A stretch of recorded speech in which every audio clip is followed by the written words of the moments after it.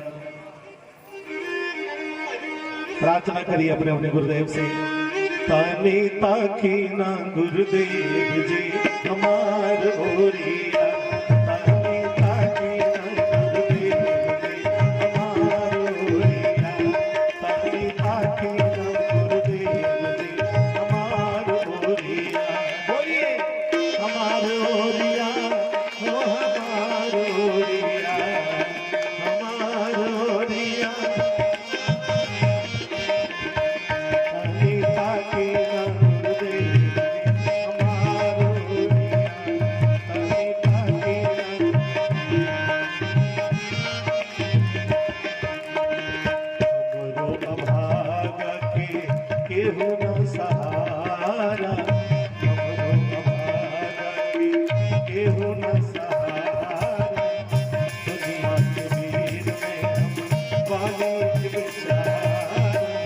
अंगूरी पकड़ के चलाती रहिया गुरुजी, अंगूरी पकड़ तानी ताकी ना गुरुदेव जी हमार ओरिया, तानी ताकी ना गुरुदेव जी हमार ओरिया।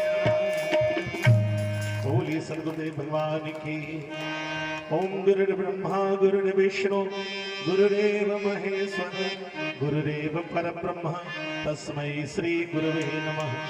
अखंड मंडलाकारं व्याप्तमेन चराचरं तत्पदं दर्शितं येन तस्मै श्री गुरुवे नमः।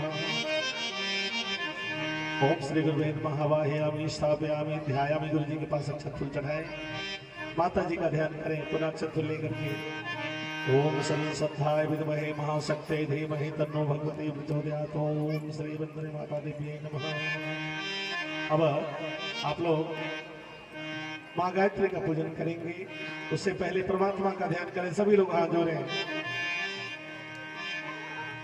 त्वमाधिदेव पुरुष पुराण त्वमस्य विश्व स परं वेदासुवेद्यं च परं च धामं त्वया ततं विश्वमनन्तरूपं। नमस्ते सतेते जगत्कारणाय, नमस्ते चिते सर्वलोकाश्रयाय, नमो द्वैततत्त्वाय मुक्तिप्रदाय, नमो ब्रह्मणे व्यापिने शाश्वताय। ओम श्री परमात्मा ने नमः। अक्षत फूल चढ़ा दें।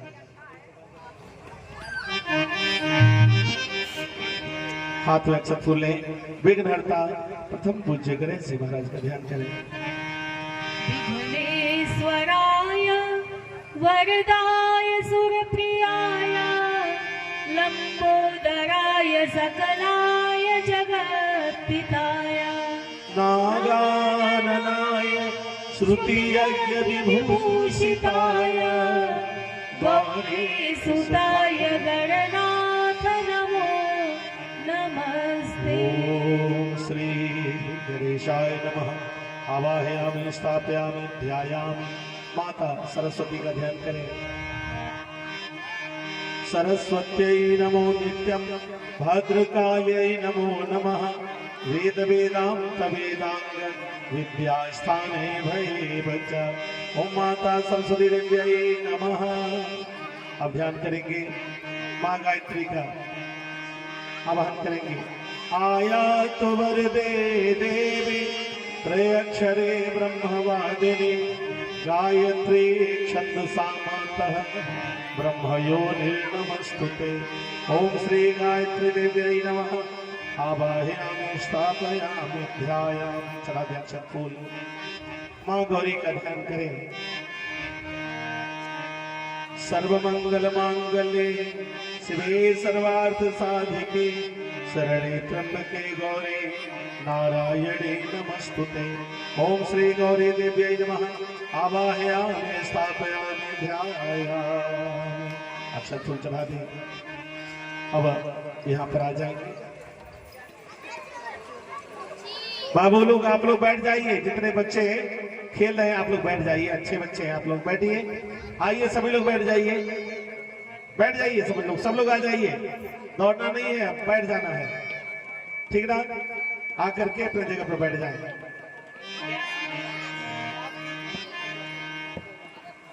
पहले ठाकुर जी का ध्यान कर लीजिए। कृष्णाय वासुदेवाय हरे परमात्मने प्रणत क्लेशनाशाय गोविंदाय नमो नमः। कृष्णाय वासुदेवाय देवकी नंदनाय च नंदगोपकुमाराय गोविंदाय नमो नमः। ठाकुर जी के ऊपर अक्षत फूल चढ़ाएंगे, ध्यान करेंगे। शांत हाथ जोड़ ले सभी लोग। शांताकारं भुजगशयनं पद्मनाभं सुरेशं विश्वाधारं गगनसदृशं मेघवर्णं शुभांगं लक्ष्मीकान्तं कमलनयनं योगनिर्व्यानगम्यं वन्दे विष्णुभयहरं सर्वलोकैकनाथम्। ओम श्री विष्णवे नमः। अक्षत फूल चढ़ा दें और शंकर जी का ध्यान कर ले। हाथ जोड़े सब लोग।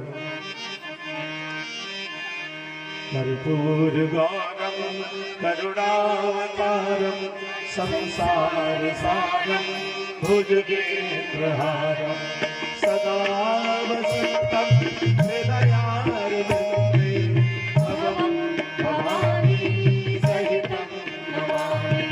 भवं भवानी सहितं नमामि। हाथ जोड़े रहें, श्री देवी जी का ध्यान करें। या देवी सर्वभूतेषु शक्तिरूपेण संस्थिता नमस्तस्यै नमस्तस्यै नमस्तस्यै नमो नमः। थोड़ा सा ऐसा बनाइए।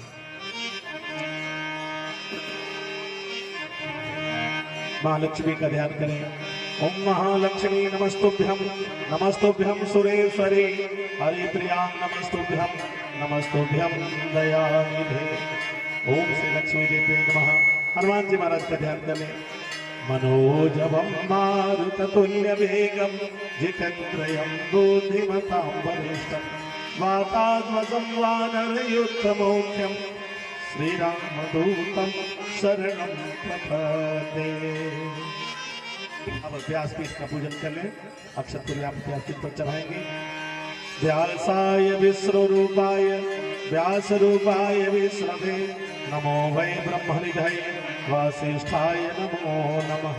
नमो स्तुते व्यास विशाल बुद्धे वल्लारवृन्दायत पद्मनेत्र येन त्वया भारत तैल पूर्णं प्रज्वालितो ज्ञानमय प्रदीपः। अक्षत फूल चढ़ा लीजिएगा। अब प्रणाम करें सभी लोग। इसके बाद तिलक चंदन लगा दे, स्वागत कर ले।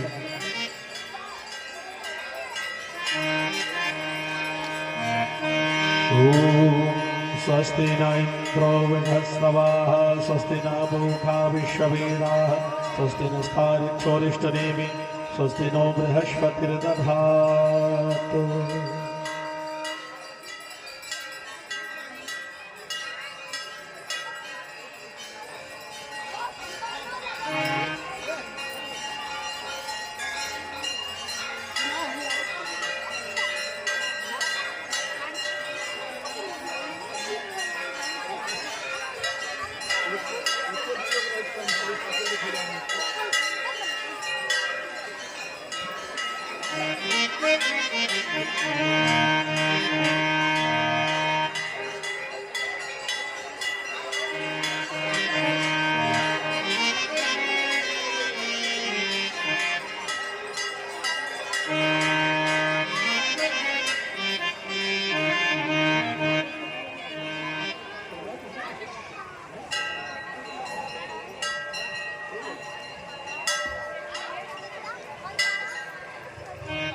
ओम। आइए हम सभी ज्ञान गंगा में गोता लगाएं, सुन भागवत वही प्रज्ञा पुराण कथा श्रवण करें। उससे पहले नारायण का ध्यान करें। नारायण नारायण श्रीमन नारायण नारायण नारायण मिलके बोले। नारायण नारायण श्रीमन नारायण नारायण नारायण बोलिए। नारायण नारायण श्रीमन नारायण लक्ष्मी नारायण नारायण नारायण श्रीमन नारायण नारायण नारायण श्रीमन नारायण जय हो।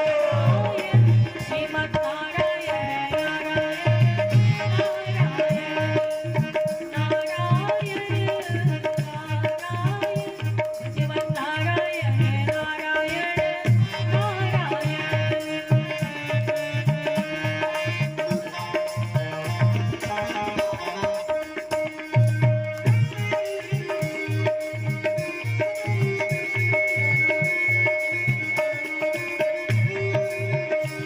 भगवान नारायण नारायण नारायण श्रीमन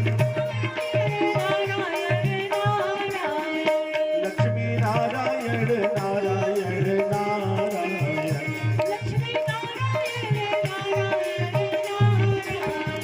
सत्य नारायण नारायण सत्य नारायण नारायण नारायण श्रीमन नारायण नारायण श्रीमन नारायण नारायण। बोले पावन प्रज्ञा पुराण की, वृंदावन बिहारी लाल की, भागवत भगवान की जय हो।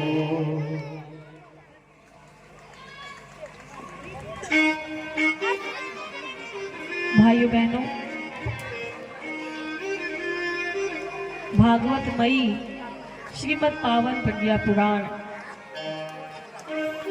यह एक ऐसा ग्रंथ है, ऐसा पुराण है जिसके माध्यम से परम पूज्य गुरुदेव पंडित श्याम शर्मा आचार्य जी ने अपनी दूरदृष्टि से देख लिया कि आने वाले युग में, आने वाले समय में जो कलयुग होगा उसमें समस्त प्राणी मात्र के लिए, समस्त जीव मात्र के लिए समस्त निदान को कैसे समाप्त किया जाए, कैसे निदान की समाप्ति की जाए, इसके बारे में परम पूज्य गुरुदेव ने इस भागवतमयी प्रज्ञा पुराण में सारी समस्याओं का निदान दे दिया।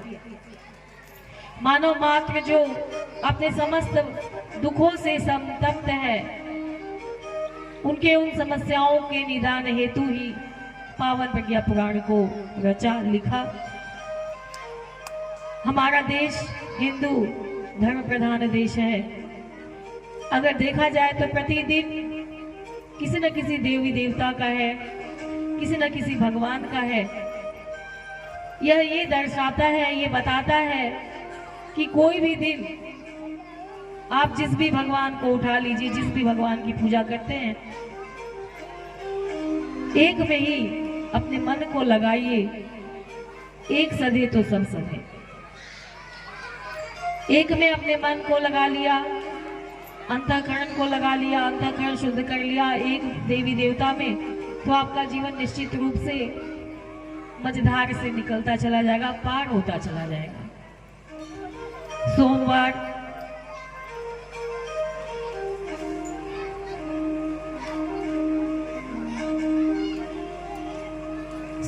का दिन भगवान भोलेनाथ का है, जो देवों के देव आदि देव महादेव हैं। वो समस्त दुखों को दूर करने वाले हैं, हलाहल विश्व को धारण करने वाले हैं। भाई बहनों, जब समुद्र मंथन हुआ, देवताओं और दानवों ने मिलकर समुद्र का मंथन किया। और जब समुद्र मंथन हुआ तो हलाहल विष निकला, और जो हलाहल विष निकला तो अब इसको क्या किया जाए? अगर उसे ठिकाने नहीं लगाया जाएगा तो प्राणी मात्र और जीव मात्र के लिए वह विष बहुत ही भयावह रूप ले लेगा और समस्त सृष्टि जो है वे विनाश में परिवर्तित हो जाएगी। सारे देवी देवता भगवान भोलेनाथ के पास पहुंचे, त्राहि माम शंभु, हमारी रक्षा कीजिए प्रभु। भगवान ने माता पार्वती से कहा, देवी, सारे देवी देवताओं ने मिलकर यह आग्रह किया है कि ये हलाहल विष को मैं धारण करूं। आप बताइए, आपकी क्या मर्जी, आपकी क्या इच्छा है, आप क्या चाहती हैं? माता पार्वती ने कहा, प्रभु, जैसी आपकी इच्छा हो, जैसा आप उचित समझे वैसा कीजिए। भगवान भोलेनाथ मुस्कुराए और मुस्कुरा कर माता पार्वती से बोले, मतलब आपकी यही इच्छा है कि मैं इस विष को धारण कर लूं, क्योंकि चेहरे के हाव भाव को देखकर हम किसी भी व्यक्ति के अंदर की बातों को समझ सकते हैं। माता पार्वती ने मुस्कुराते हुए आज्ञा दे दी, जैसी आपकी इच्छा हो कीजिए। भोलेनाथ समझ गए कि मैया का भी यही इच्छा है कि मैं इस हलाहल विष को धारण कर लूं। फिर देख इस बात की भगवान भोलेनाथ ने मुख को खोला, विष को उठाया और विष को पान कर लिया। पान करते ही अगर गले के नीचे जाता तो यहाँ हृदय में कौन बैठा है भगवान के? भगवान श्री राम। राम राम राम राम राम राम राम, श्री राम राम राम राम राम राम राम, राम राम राम राम राम राम राम, श्री राम राम राम राम राम राम राम।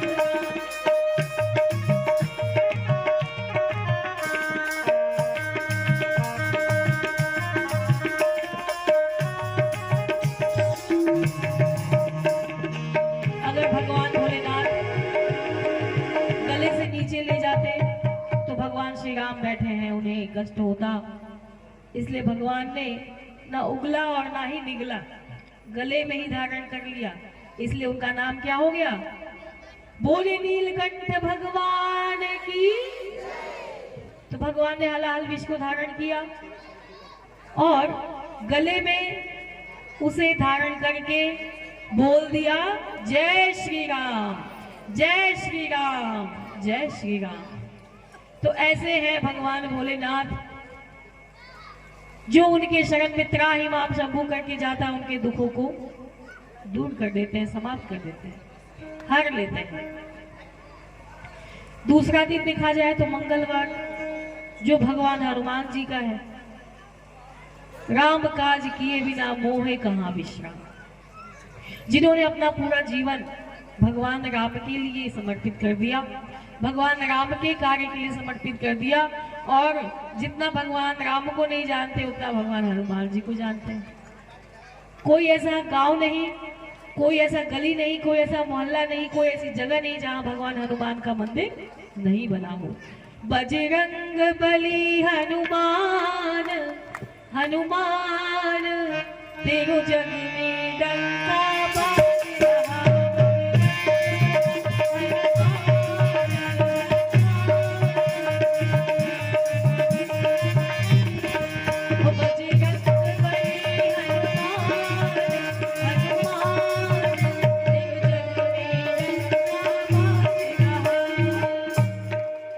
डंका बाज रहा। क्यों बजा भाई डंका उनका? क्योंकि उन्होंने भगवान का काम किया, और जो भगवान का काम करता है वो कभी घाटे में नहीं जाता। आप भगवान के लिए जितना देते हैं ना, उससे 10 गुना ज्यादा आपको भगवान दे देता है, 10 गुना। आप तो मन ही मन सोचेंगे, भगवान मैं इस लायक भी नहीं था जितना आपने मुझे दे दिया। तो भगवान हनुमान जी संकट को दूर करने वाले हैं। और एक बार यदि भगवान हनुमान का नाम ले लीजिए तो सारे जो आसुरी शक्तियां उनका नाश हो जाता है, नष्ट हो जाते हैं। मंगलवार के बाद भगवान गणेश का दिन आता है, बुधवार। जो विघ्नों को हरने वाले, संकटों को दूर करने वाले हमारी माताएं बहनें गणेश चतुर्थी का व्रत करती हैं, जिसको हम गणेश चौथ भी बोलते हैं। सुख संतति संपत्ति सौभाग्य आरोग्य की रक्षा हेतु हमारी माताएं बहनें गणेश चतुर्थी का व्रत करती हैं और देवी देवताओं में प्रथम पूज्य हैं। किसी भी पूजा में सबसे पहले भगवान गणेश की पूजा की जाती है और अगर भगवान गणेश की पूजा प्रथम नहीं करते हैं तो आपकी पूजा का कोई फल नहीं, कोई लाभ नहीं। बुधवार के बाद गुरुवार आ गया, जो गुरुदेव का दिन है, जिस दिन गुरु महाराज की पूजा की जाती है। माताएं बहनें विष्णु भगवान का पूजा करती हैं, गुरुवार का व्रत भी करती हैं। भगवान विष्णु का दिन, भगवान गुरुदेव का दिन, क्योंकि गुरु के बिना हमारा कोई भी कार्य पूरा नहीं होता। गुरु गोविंद दो खड़े काके लागू पाए, बलिहारी गुरु आपनो गोविंद दियो बताए रे भैया, गोविंद दियो बताए। गुरु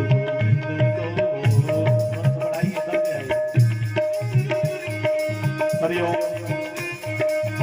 गुरु गोविंद को खड़े लागू लागू पाए, बलिहारी गुरु आपनो गोविंद दियो बताए भैया, गोविंद दियो बताए। गुरु ने ही तो हमें बताया कि आपको इस मार्ग पे चलना है, गुरु ने ही तो बताया ये गोविंद है, गुरु ने ही तो बताया ये कृष्ण है, गुरु ने ही तो बताया ये राम है। तो गुरु के बिना हमारा जीवन अंधकारमय हो जाता है और जिसके जीवन में गुरु नहीं, जिसके जीवन में गुरु की महिमा नहीं, गुरु की कृपा नहीं, उसे निगुरा बोला जाता है।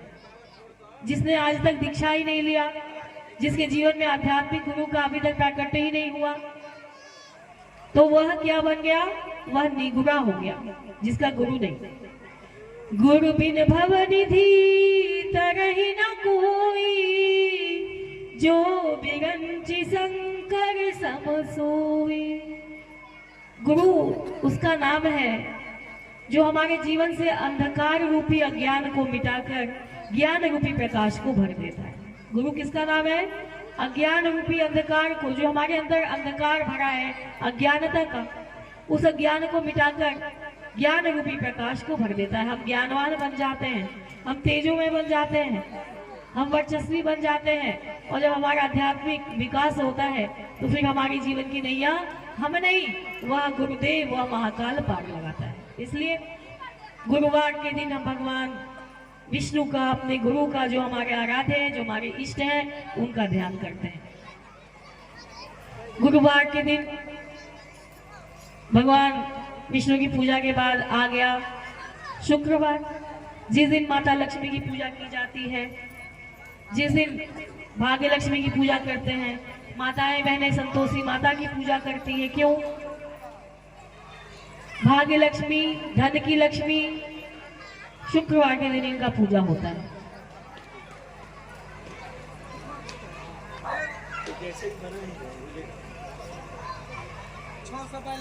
संतोषी माता की पूजा करती है। शुक्रवार के दिन वैभव लक्ष्मी की पूजा करती है। धन वैभव सुख सौभाग्य ऐश्वर्य की प्राप्ति हो, ये तो समझ में आता है कि हे माँ, आप हमारे ऊपर अपनी कृपा दृष्टि कीजिए कि हमारे घर में धन धान्य ऐश्वर्य सुख संपदा भरे। लेकिन जब संतोषी माँ की पूजा करती है, समझ में नहीं आता, क्योंकि संतोषी माँ की पूजा करने का मतलब क्या होता है? हमारे अंदर संतोष हो, हमारे अंदर थोड़ा सा सब्र हो। अरे 4 दिन हमने माँ दुर्गा का पूजा कर लिया, नहीं समझ में आया, तो 10 दिन भगवान कृष्ण की पूजा कर लिए, वो भी नहीं समझ में आया। रातों रात हम क्या बनना चाहते हैं? रातों रात हम कहाँ बनेंगे? चाहे नहीं व्रत करेंगे तो लागे ना कि हमारे घर में खूब धन दौलत चला ना, लेकिन संतोष ही नहीं के। भगवान बदलते बदलते बदलते भगवानों बदलते लग जा। 10 दिन कृष्ण के पूजा, 20 दिन राम जी की पूजा, 15 दिन हनुमान जी की पूजा, अब 5 दिन दुर्गा मैया के पूजा, अब और से ना भर तब चला शिव चर्चा में चली, मैं सब खाए पिए के कह दिले, खातो रहा भगवान के नामों लेते रहा। कहली हमार बहन जी लोग ना, ए दीदी आज हम भाव खैले बानी, का करी, गंगा नहा ली, गंगा तो नहा लियल जाई, ऊपर से सफाई हो जाई, अब ब्रशो करब ना, दंत कांति वाला मंजन से दांतों साफ हो जाए, लेकिन नहीं पेटवा के अंदर जौन गई बा ओके कैसे सफाई कर जाए। ये सोचे वाला बात बा कि ना, कि जवन चीज हम भगवान के सामने ना चढ़ा सकेनी भोग, जवन प्रसाद हम भगवान के भोग ना लगा सकेनी, ई शरीर रूपी जीवन रूपी भगवान के कैसे खियाई। ईश्वर अंश जीव अविनाशी, चेतन बल सहज सुख राशि। यह ईश्वर अंश जीव अविनाशी, हमारे अंदर जो ये प्राण बोल रहा है, जो हमारा मुख बोल रहा है, जो आवाज निकल रही है, जो स्वर निकल रहा है, हम जो आपके सामने बोल रहे हैं, हमें नहीं पता अगली श्वास लेंगे कि नहीं, हमें नहीं पता अगली बात को हम बोल पाएंगे कि नहीं। ये कौन बोल रहा है? हमारे अंदर बैठा भगवान का ही तो अंश है, भगवान का ही तो जीवात्मा बोल रहा है आपके सामने। हमें यह घमंड हो जाता है कि हमने कर दिया, हमसे बड़ा होगा, लेकिन ये नहीं पता कि भी पल भर में अगर भगवान ने हमारी श्वास को रोक दिया, आना और जाना किसी का भी तय नहीं। अगर डॉक्टर ने डेट भी बना दिया कि इतने तारीख को डिलीवरी होगी ना, इतने तारीख को बच्चा पैदा होगा, फिर भी 5 दिन पहले और 10 दिन बाद ही होता है। उस डेट में तभी होगा जब हम ऑपरेशन कराते हैं।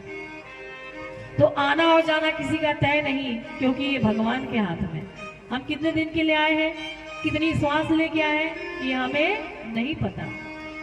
इसलिए थोड़ा सा जिस भगवान में नाम लगाइए, जिस भगवान में मन को लगाइए, जिस भगवान से आपकी आस्था है, उस आस्था को पूर्ण विश्वास के साथ जोड़िए। क्योंकि जिस भगवान की आप पूजा करते हैं, जिस भगवान की आप आराधना करते हैं, वहां अगर विश्वास नहीं है, वहां अगर श्रद्धा नहीं है, वहां अगर सबरी नहीं है, तो फिर वो किसी काम का पूजा नहीं। थोड़ा सा संतोष, थोड़ा सा विश्वास, थोड़ा सा सब्र, थोड़ा सा इंतजार करना होगा। जब मिलने का समय आता है भगवान से, हम तुरंत देवी देवता बदल देते हैं, दूसरे मार्ग में चल देते हैं। इसलिए एक भगवान को मानिए, और वह एक ही देवी देवता, सबका सारे देवी देवता का एक ही रूप है, बस वो अवतार ले लेके हर युग में आए और अपने कार्यों को पूर्ण किए। शुक्रवार के बाद शनिवार का दिन आता है, जो शनि देव का है, न्याय के अधिष्ठाता, जिन्हें गलत कार्य थोड़ा भी पसंद नहीं है। और ये 2024 पूरा वर्ष शनि देव का ही है, जिसके ऊपर शनि का प्रकोप है। कहते हैं ना कि शनिवार के दिन दिया जलाओ, जल डालो। ग्रह नक्षत्र ब्रह्मांड घनेरे, सब गतिवान तुम्हारे प्रेरे।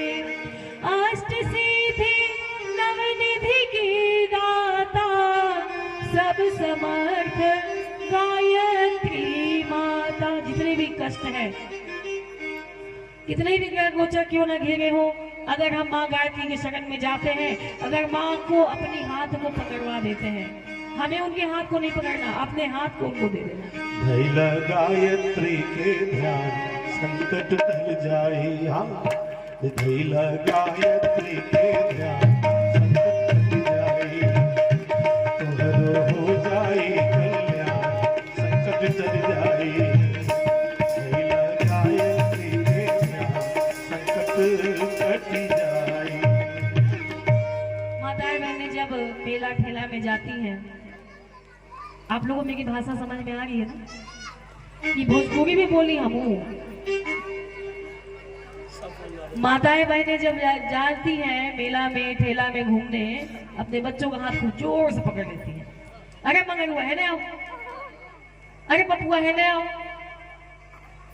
तो बच्चा क्या बोलेला ना, हमारे वो बाजा चाहिए, हमें वो खिलौना चाहिए, हमें वो आइसक्रीम चाहिए। माई लोग क्या कहेगी, तुरंत हाथ खींच के बोले चल अभी बाद में दिवाई, चल अभी पहले पूजा करें। उसी प्रकार से अगर बच्चा आपका हाथ पकड़ता है तो वो मेले ठेले में खो सकता है, उसका हाथ छूट जाएगा। लेकिन जब माँ पकड़ती है तो माँ हाथ छोड़ती है क्या? वो कभी नहीं छोड़ती। इसलिए हमें नहीं पकड़ना, अपने हाथ को माँ गायत्री को समर्पित कर देना है। माँ अब आप मेरे हाथ को आप पकड़ लीजिए, आपको अब हमारे आगे का जीवन कैसे बिताना है ये आप जानिए। क्योंकि अब तक का जो जीवन हमें जीना था हमने जी लिया, जितना बर्बाद करना था अपने समय को नष्ट कर दिया, केवल खाने बनाने कमाने में सारा जीवन बर्बाद हो गया। क्योंकि मनुष्य एक सामाजिक प्राणी है, और मनुष्य जब एक सामाजिक प्राणी है तो उसे अपने घर के कार्यों को देखते हुए समाज का जो हमने ऋण लिया, समाज का जो हमारे ऊपर कर्ज चुका रखा हुआ है, उस कर्ज को समाप्त करने के लिए हमें कुछ पल गुरुदेव के लिए, कुछ पल भगवान के कार्य के लिए निकालना होगा। क्योंकि पहले ही बताया कि गुरु का हमारे जीवन में आना सारे अंधकार को समाप्त करना, और जिसके जीवन में गुरु नहीं है वह निगुरा माना जाता है। अभी तक हमने 7 दिन का आपको बताया, शनिवार तक बताया, अब आ गया रविवार, सोमवार, मंगलवार, बुधवार, गुरुवार, शुक्रवार और शनिवार तक बताया। अब 7वां दिन रविवार है, जो माँ गायत्री का दिन। सूर्य देवता मतलब गायत्री, और गायत्री का मतलब अर्थ क्या हो गया? सविता देवता। दोनों एक ही है, माँ गायत्री और सूर्य देवता दोनों एक ही है। क्योंकि हमारी माताएं बहनें कार्तिक मास में शुक्ल षष्ठी की पूजा करती हैं, जिसे हम क्या कहते हैं? छठ का पूजा, छठ पूजा। ये बहुत ही कठिन व्रत है, और माताएं बहनें बड़े ही पवित्रता के साथ, यहाँ तक कि जब भोग प्रसाद बनता है तो बच्चों को भी वहां से हटा दिया जाता है। अगर हम साल में 3 दिन 4 दिन, ये 4 दिवसीय त्योहार है ना, पहला दिन लौकी भाग, दूसरा दिन खरना, तीसरा दिन पहला अर्घ और चौथा दिन दूसरा अर्घ। तो छठ की पूजा के अगर हम साल में 4 दिन बड़ी पवित्रता के साथ, बड़ी धूमधाम के साथ, कोई कहीं भी रहेला, दिल्ली, मुंबई, विदेशों में रही ना, लुधियाना, हरियाणा, पंजाब, कहूँ रही, करनाल, ओइजा से भी चला है छठ पूजा का। तो छठ पूजा का इतना महत्व बा, अगर हमने के साल में एक बार बड़ी धूमधाम से मनाए नहीं, और उहे पूजा के अगर हम रोज अपना जीवन में उतार ली, तब अगर उहे माँ गायत्री के अपना घर में रोज हम सेवा करी, तब हमारा जीवन के कितना उद्धार हो। एक बार गायत्री मंत्र अगर बोले नहीं ना, ओम भूर्भुवस्वः तत्सवितुर्वरेण्यं भर्गो देवस्य धीमहि धियो यो नः प्रचोदयात्। बोलिए।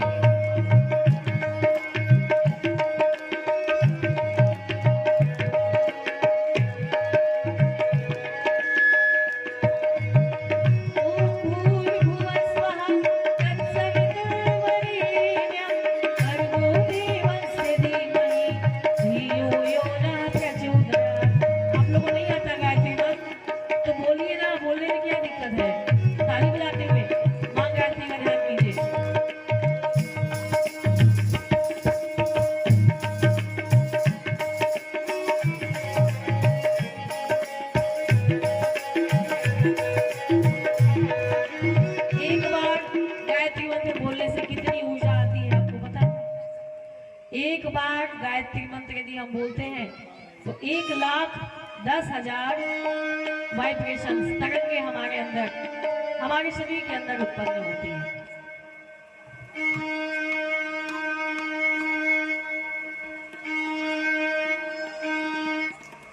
एक बार गायत्री मंत्र बोलने से 1,10,000 वाइब्रेशन हमारे अंदर उत्पन्न होता है, उतनी ऊर्जा हमारे शरीर के अंदर आती है।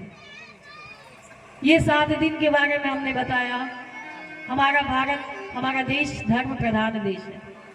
इन 7 दिन के बाद भी हमारी बहनें एकादशी का व्रत ये कोई भी कर सकता है, माताएं बहनें दीदी लोग सभी लोग करती हैं। एकादशी का व्रत हो गया, तीज का व्रत हो गया, हल षष्ठी का व्रत हो गया, ज्योतिया है, वट सावित्री है, बहुत सारे पूजा है, बहुत सारे विधान है, बहुत सारे व्रत हैं। कितने का नाम बताया जाए। कहने का अर्थ ये है कि मनुष्य प्राणी कभी किसी गलत मार्ग पे ना जाए, किसी गलत कार्य को ना करे। इसलिए भगवान ने हम सभी को दिन को किसी न किसी देवी देवता के माध्यम से बताया कि जब भी आप किसी कार्य को करने चलते हैं तो हम सोचते हैं कि आज कैसा दिन है, अच्छा दिन है कि नहीं। लेकिन बुरे कार्य को जब करने चलते हैं तो क्या हमने कभी सोचा कि आज ये कैसा दिन है, देख ले अच्छा दिन है कि नहीं। तो बुरे कार्य को करने के लिए हम निडर होकर कर लेते हैं। किसी का चुगली करना हो, किसी का निंदा करना हो, किसी की शिकायत करनी हो तो कभी हम दिन देखते हैं? नहीं देखते।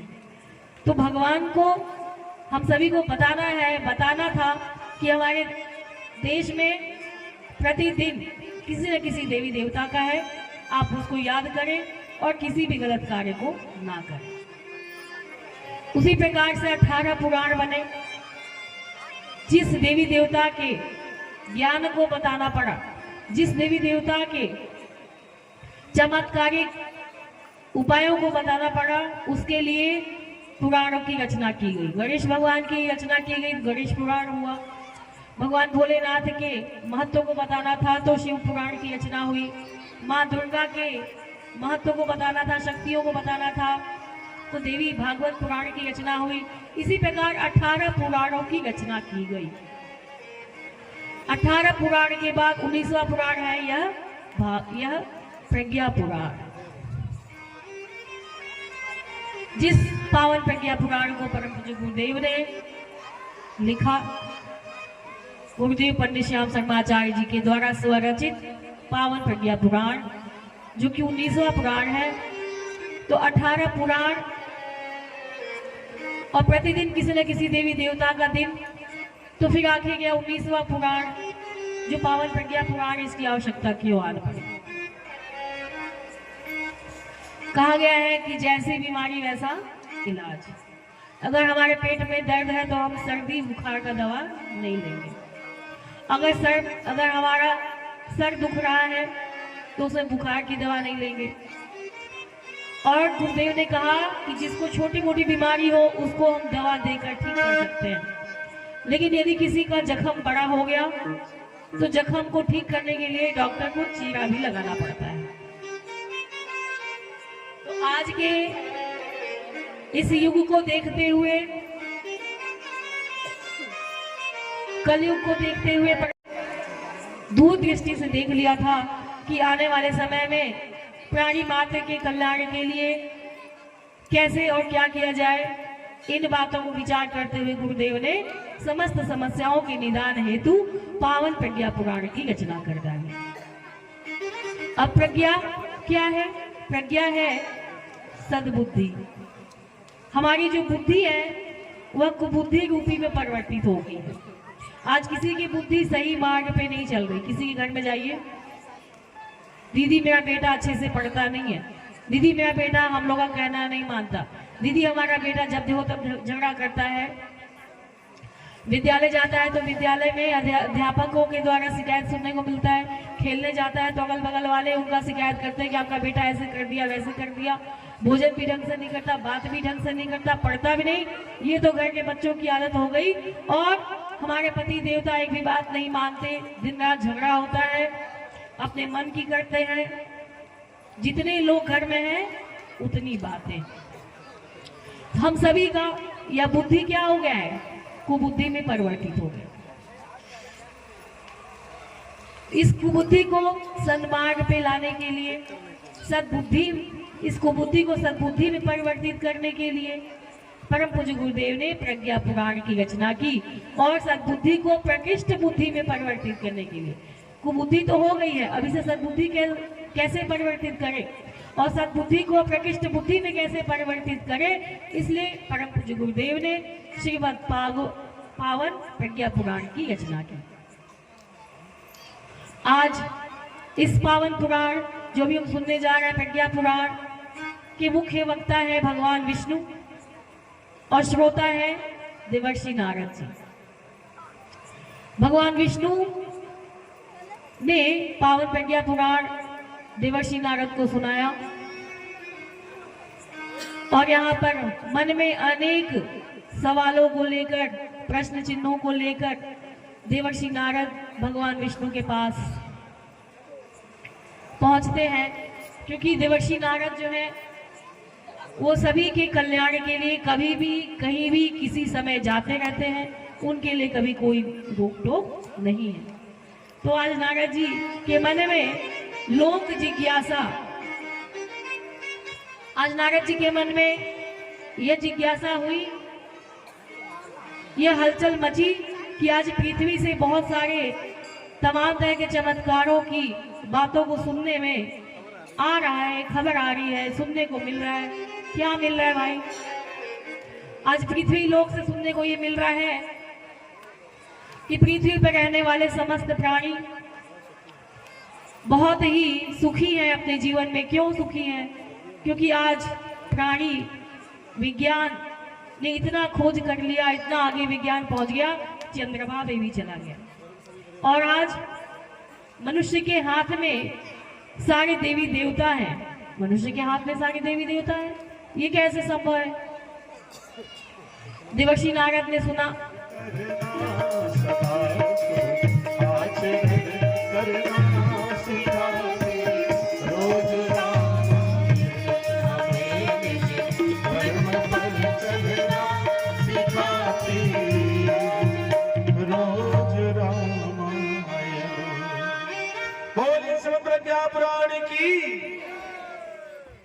देवर्षि नारद बड़े चिंतित हो गए। ये क्या? हमने तो सुना था कि धरती के वासी बड़े ही आगे बढ़ गए हैं, उनके इशारों पे सभी देवी देवता नाचते हैं, वो जो चाहते हैं वैसा करते हैं। लेकिन आज ये क्या हमने देख लिया मंदिर में? राम और भरत के चरित्र को पढ़ रहा है, आंसू भी बह रहे हैं झराझर नेत्रों से, रुक नहीं रहे आंसू। लेकिन उसने ये शिक्षा तो प्राप्त नहीं किया राम जी से कि वो अपने भाई के साथ कैसा रहते थे, कैसा व्यवहार करते थे, कितना समर्पण करते थे, कितना प्रेम करते थे, कितना त्याग था। हमने रामायण तो पढ़ा, लेकिन रामायण के सूत्रों को, आदर्शों को जो श्री रामचंद्र जी ने माता सबरी को नवदा भक्ति प्रदान की, उस नवदा भक्ति में से क्या हमने एक भी भक्ति अपने जीवन में उतारा? गुरुदेव इसी माध्यम से बताना चाह रहे हैं कि यदि हम किसी भगवान को मानते हैं तो उनके बताए गए सूत्रों को, आदर्शों को अपने जीवन में उतारें। गुरुदेव कहते रामायण पर्याप्त न पढ़ना, केवल पढ़ने से काम नहीं होगा। गांजा का कस लगा लिए, भांग का घोला खा लिए, रात भर रामायण का पाठ किए, उससे कुछ नहीं होगा। जीवन में जब तक रामायण नहीं उतरा, रामायण पर्याप्त न पढ़ना, उस सांचे में ढलना होगा। और चले राम के पद चिन्हों पर अब इतिहास बदलना होगा। चले राम के पद चिन्हों पर अब इतिहास बदलना होगा।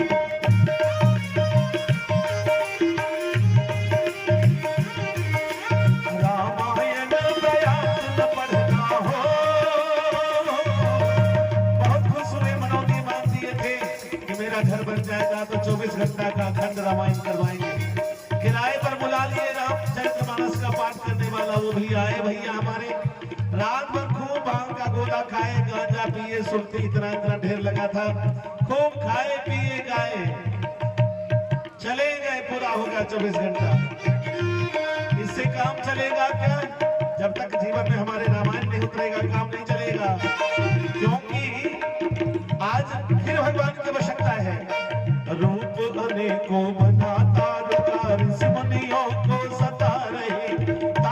तारुका थी ना यहाँ, जो ऋषि मुनि को सताते थे, उसके लिए भगवान राम को अयोध्या से आना पड़ा था। विश्वामित्र जी मान के ले आए थे। अनेकों रूप बना के बना वही तारिका गली गली घूम रही है।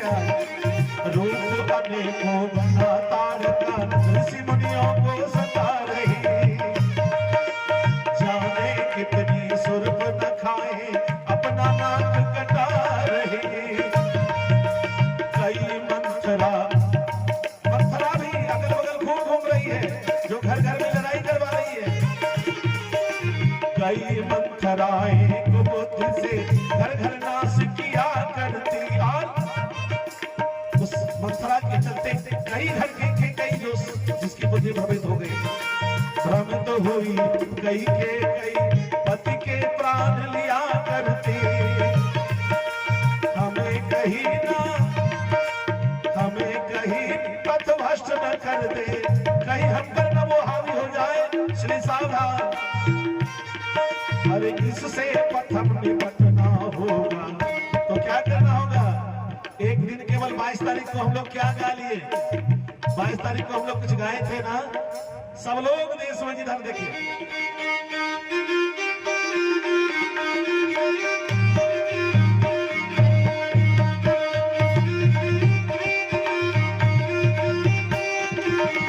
सभी के मन में गूंज रहा होगा वो गीत, तो गा लीजिए ना। मेरे झोपड़ी के भाग आज खुल जाएंगे, राम आएंगे,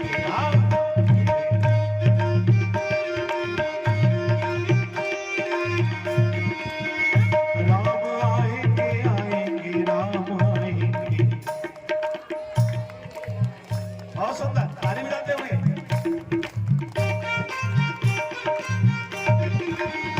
मेरे झोपड़ी के मेरे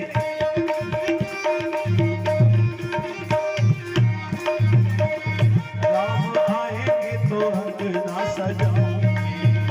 राम आएंगे तो अंगना सजाएंगे ना? तो राम इस आंगन में आना चाह रहे हैं, आपके हृदय रूपी आंगन में। तो इसमें जो कचरा भरा हुआ है उसको निकालना होगा, पहले सफाई इसकी करिए तब तो बैठेंगे। इसमें आलस भर लिया, क्रोध भर लिया, ईर्ष्या, द्वेष, जलन, कुढ़ल, कैसे बैठेंगे, कैसे आएंगे वो? कैसे भाग्योदय होगा हमारे इस जीवन का? मिल के गाए। मेरे झोपड़ी के भाग आज खुल जाएंगे, राम आएंगे। मेरे राम आएंगे तो अंगना सजाएंगे।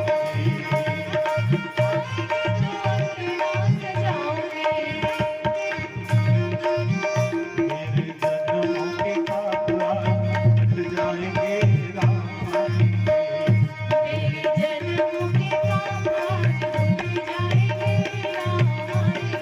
भगवान क्या कहते हैं? बोल बोलो श्री रामचंद्र जी महाराज की। इस प्रकार से देवर्षि नारद राम जी और भरत जी के चरित्र का वर्णन सुना, और जो वर्णन कर रहा था वो खुद भी इतना रो रहा था, उसके नेत्रों से आंसू की धारा रुक नहीं गई। आंसू की धारा अनवरत प्रवाह से बहती जा रही है, और चरित्र को पढ़ भी रहा है और कह रहा है कि मेरे भाई ने एक गज जमीन मुझसे हड़प लिया, उसके लिए मैंने उसके ऊपर मुकदमा ठोक दिया। आज मैं अपने भाई को छोड़ूंगा नहीं, आज मेरी पेशी है, अगर मैं जीत गया तो आपको देसी घी के लड्डू खिलाऊंगा, आप जरूर से आना। हाय रे किस्मत, पढ़ गए भरत और राम जी के चरित्र को, और इतना भी नहीं उतार पाए कि भगवान राम ने अपने भाइयों के साथ कैसा व्यवहार किया। देवर्षि नारद परेशान हैरान हो गए, आश्चर्य में पड़ गए।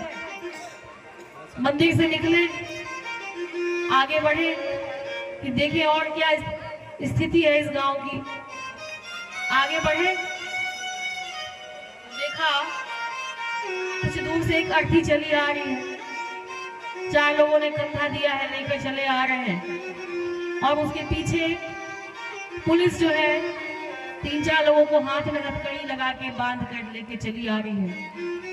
उसके पीछे 3-4 लोग हैं, अपने कलेजे को पीट रहे हैं, हाय हाय करके रो रहे, कलेजे को पीटे जा रहे हैं, रोए जा रहे, चले आ रहे।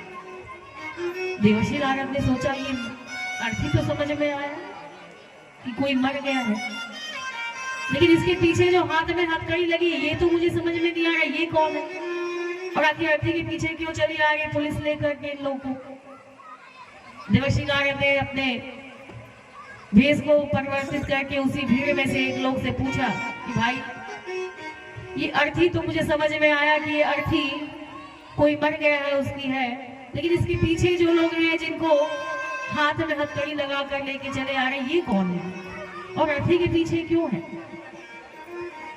उस भीड़ के श्रीमान ने कहा कि भाई साहब ये जो अर्थी आ रही है ना, ये अर्थी इस गांव में ब्याह के लाई गई कन्या थी, जो इस गांव की बहू थी, और जिसे अभी विवाह के मात्र 5-6 महीने हुए हैं, और इसके ससुराल वालों ने, पति ने, सास ने, ससुर ने मिलकर दहेज के लालच में इसे जलाकर मार दिया। और जो पीछे हाथ में हथकड़ी लगा है वो इस कन्या के जो मर गई, इसके सास ससुर और इसके पति ने, जिन्होंने दहेज के लालच में, दहेज के प्रलोभन में इसे मार दिया।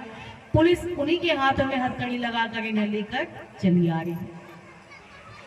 और उनके पीछे जो अपने सीने को पीट रहे, कलेजे को पीट पीट के हाय हाय करके रो रहे हैं, वो इस कन्या के माता पिता हैं जो अपनी पुत्री के जाने का दुख सहन नहीं कर पा रहे हैं और अनवरत रोए चले जा रहे हैं, विलाप किए जा रहे हैं। ये कन्या के माता पिता। देवर्षि नारद ने जब ये दृश्य देखा, देवर्षि नारद के पांव तले जमीन खिसक गई। उन्होंने कहा, कैसा सुख, कैसा आगे बढ़ना, कैसा चंद्रमा पे जाना और कैसा विकास। हमने सुख समृद्धि का, सुख साधन का तो हमने विकास कर लिया, जो चाहा हमारे विज्ञान ने, साइंटिस्टों ने बना दिया, कर लिया, लेकिन हमारी बुद्धि तो कुबुद्धि में परिवर्तित हो गई। हमारे बुद्धि में तो कुमति छा गई।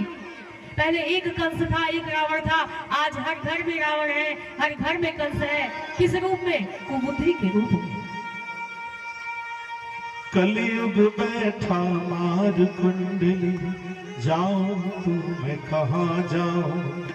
अब हर घर में रावण बैठा, इतने राम कहाँ से लाऊं। अब हर घर में रावण बैठा, इतने राम कहाँ से लाऊं। कलयुग बैठा मार कुंडली, जाऊं तू मैं कहाँ जाऊं। कलयुग बैठा मार कुंडली, जाऊं तू मैं कहाँ जाऊं।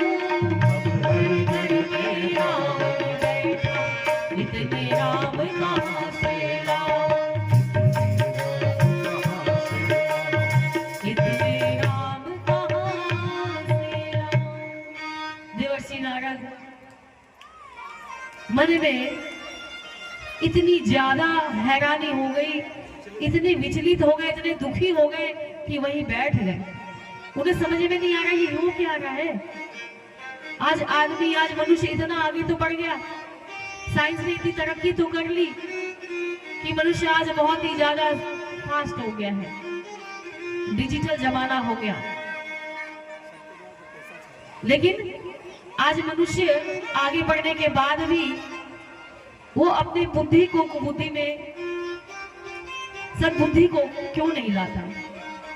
कुबुद्धि को हटाकर सद्बुद्धि में क्यों नहीं परिवर्तित करता? क्योंकि सभी के दिल दिमाग पर ही छा रहा पैसा। सभी के दिल दिमाग पर ही छा रहा पैसा कमाने के लिए चोरी, मिलावट, घूसखोरी इतनी ज्यादा बढ़ गई कि आज पैसा कमाने के लिए हम कुछ भी करने को तैयार हैं। चाहे कुछ भी करें, पैसा चाहिए, पैसा। रंग को, राव को, सबको नचा रहा पैसा। ए भैया, किसी से पूछिए कि क्या है लक्ष्य जीवन का। बेटे को क्यों पढ़ा रहे हो? वो बड़ा इंजीनियर बनाएंगे, ऐसा पुल बनाएगा कि रातों रात गिर जाएगा और लोग दब के मर जाएंगे। ऐसा डॉक्टर बनाएंगे कि किडनी काट काट के खूब बेचेगा। क्योंकि सभी के दिल दिमाग पर छा रहा पैसा। सभी के दिल दिमाग पर छा रहा पैसा। रंग को, राम को, सबको नचा रहा पैसा। रंग को, राम को, सभी को नचा रहा पैसा। किसी से पूछिए कि क्या है लक्ष्य जीवन का, जिसे देखो वही दीवाना बना है धन का। कोई क्यों पढ़ रहा है पैसा कमाने के लिए? कोई क्यों पढ़ रहा है पैसा कमाने के लिए? कोई श्रम कर रहा पैसे को पाने के लिए। कोई श्रम कर रहा है पैसे को पाने के लिए। सोते जागते नजर सिर्फ आ रहा पैसा। हाय पैसा, हाय हाय हाय पैसा। लेकिन ध्यान रखना, ये पैसा किसी के साथ नहीं गया, किंतु पैसा न गया साथ में किसी के अब तक। पूरे दुनिया को लूटने वाला सिकंदर जब मरने लगा ना, अपने गुरु से कहा ही लूट को मार किया, लोगों को, बहुत लोगों को मार डाला, बेघर कर दिया। अब तो मैं मरने जा रहा हूँ, जो धन है मेरे साथ बांध देना, मैं लेके जाऊंगा।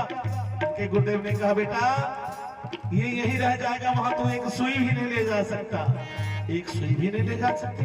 तो मैंने क्यों इतना बटोरा भाई, आखिर क्यों इतना मारकाट किया, ये बात पहले क्यों नहीं बताया गुरुदेव? किंतु पैसा न गया साथ किसी के अब तक, साथ में जाना सके रावण हिरण्यकश्यप तक। जा रहा था सिकंदर, जा रहा था सिकंदर, उसके भी हाथ खाली थे, और हाथ खाली, पाप की पोटली पैसे से कहीं भारी थे, पाप की पोटली पैसे से कहीं, पाप की पोटली पैसे से कहीं भारी। उसके इतिहास को धब्बा लगा रहा पैसा, उसके इतिहास को धब्बा लगा रहा पैसा, सभी के दिल दिमाग पर छा रहा पैसा। हाय पैसा, हाय पैसा, पैसा पैसा पैसा। आज केवल कमाना और खाना, बस यही दो काम हमारा रह गया। मकान से दुकान, दुकान से मकान, मकान से दुकान, दुकान से मकान, और मकान से तीसरा कहा शमशान। भगवान ने जो भी यह मनुष्य का जन्म देकर भेजा है, हाँ, जो हीरे जैसा यह तन दिया, जिस तन को पाने के लिए देवता भी लालायित रहते हैं। ना जाने कितनी योनियों में भटकने के बाद मनुष्य का जन्म मिलता है। ना जाने कीट बने होंगे, पतंग बने होंगे, मच्छर बने होंगे, मक्खी बने होंगे, कुत्ता बने होंगे, बैल बने होंगे, गाय बने होंगे, भैंस बने होंगे, गधा बने होंगे, क्या क्या नहीं बने होंगे। और तब जाके मनुष्य का जन्म मिला, फिर भी मुंह पर, चेहरे पर 12 बजे रहते हैं कि हमें पैसा नहीं मिला, धन नहीं कमाया, मकान नहीं बना, दुकान नहीं बना। आज एक गाड़ी है तो कल 2 गाड़ी और चाहिए, आज एक जमीन खरीदा तो परसों 4 जमीन और चाहिए। संतोष नाम का चीज ही नहीं हमारे पास है। जितना भगवान ने दिया, यदि उसमें हम खुश रहना सीख जाए तो हमारे चेहरे की हंसी को देखकर भगवान भी हम पे दया करें। बोली श्री प्रज्ञा पुराण की। समझ में आ रही है बात कुछ ना? माया में काया, अरे माया में काया, ऐसन उजराइल बा, तू मैं कही के, तू मैं कही के, सब लोग भुलाए, तू मैं कही के, सब लोग भुलाए। माया में काया,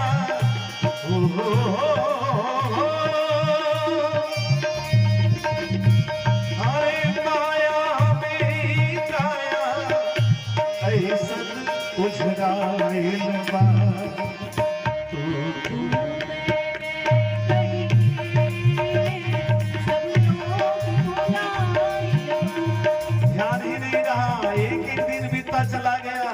कभी नन्हे से बच्चे थे, किसी का 60 साल हो गया, 70 के हो गए हम। लोग कहते हैं हम तो 70 साल के हो गए, 80 के हो गए। अब हो नहीं गए, आपका उतना चला गया। अब पता नहीं क्या दिन बचा है, कोई पता नहीं। कौन जानता है रात में ही लाल झंडी दिख जाए राम नाम, पता है क्या? तू मैं सब लोग भुलाए,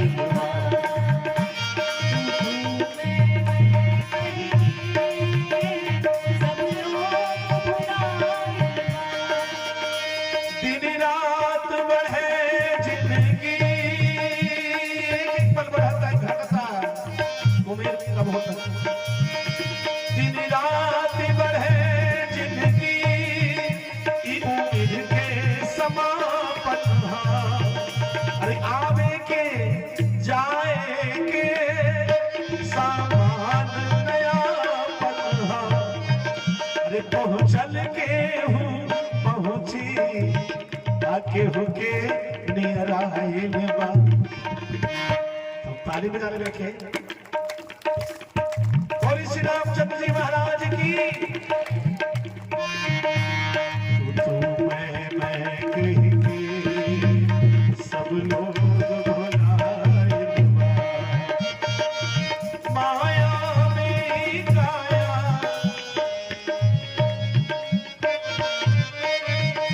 अरे माया में काया ऐसा उजराइल बा। कहीं सब लोग भुलाए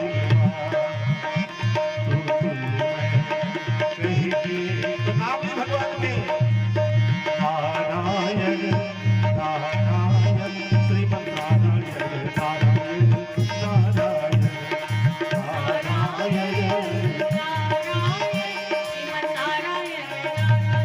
नारायण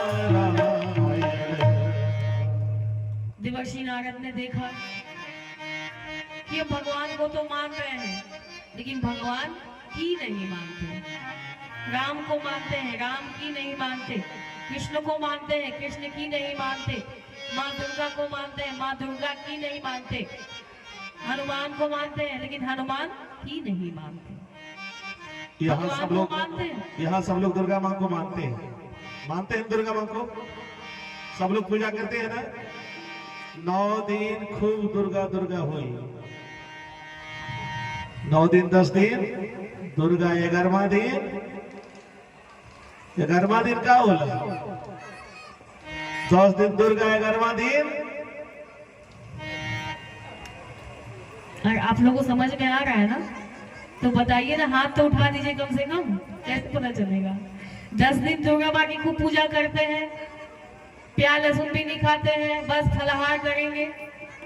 कितने लोग तो बस शरबत पी करके ही 9 दिन बिता देते हैं और 11वें दिन इतना टूट पड़ते हैं, जय माँ दुर्गा जय माँ दुर्गा जय माँ दुर्गा। 11वें दिन जय हो मुर्गा जय हो मुर्गा जय हो मुर्गा। सारा पूजा किया पाठ किया समाप्त। काहे खाते भाई? हमारी माँ बलि लेती है और कहती है बलि लेंगे तभी प्रसाद। हम वो प्रसाद है, माँ का नाम लगा दिया, माँ कहती है मेरा हमको बलि दो, फिर उस बलि को प्रसाद के रूप में खाओ। माँ ने कहा है क्या? बलि का अर्थ क्या होता है? हमारे अंदर जो दुर्गुण है, जो द्वेष भरे पड़े हैं, मनुष्य क्या है?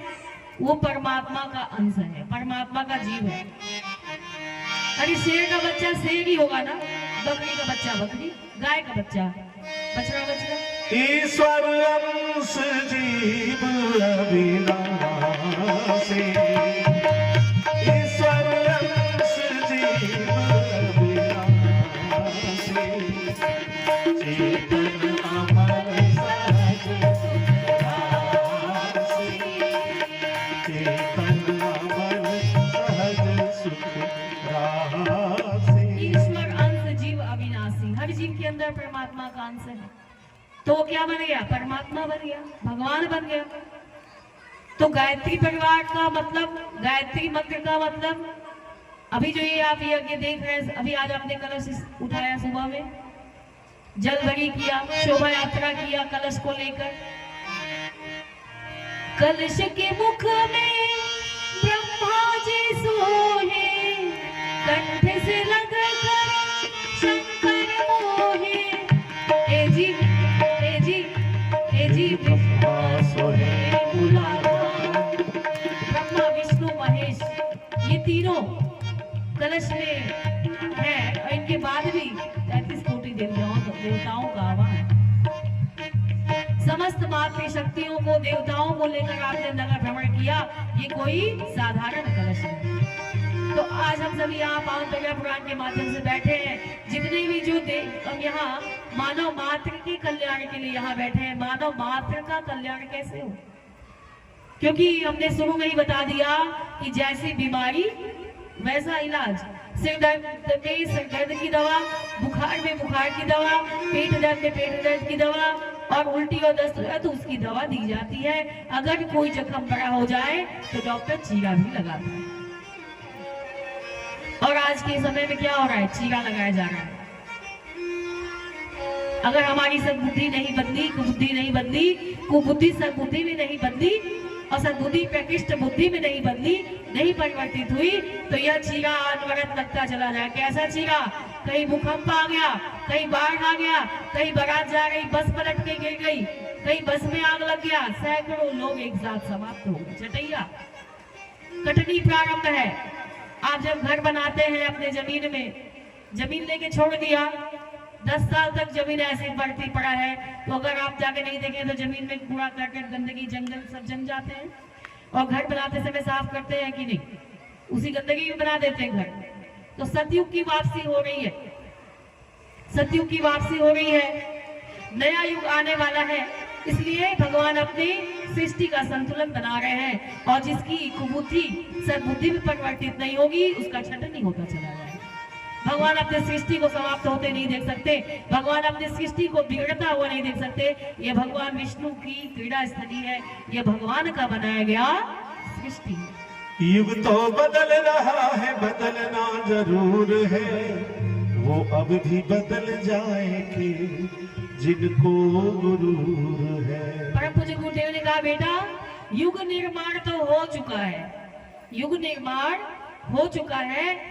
और जैसे अभी हमारे कथा के माध्यम से हम लोग यहाँ सुनने और सुनाने बैठे हैं, भागीरथी ने माँ गंगा को लेकर हम सभी के लिए पावन पुनीत माँ गंगा को दे दिया।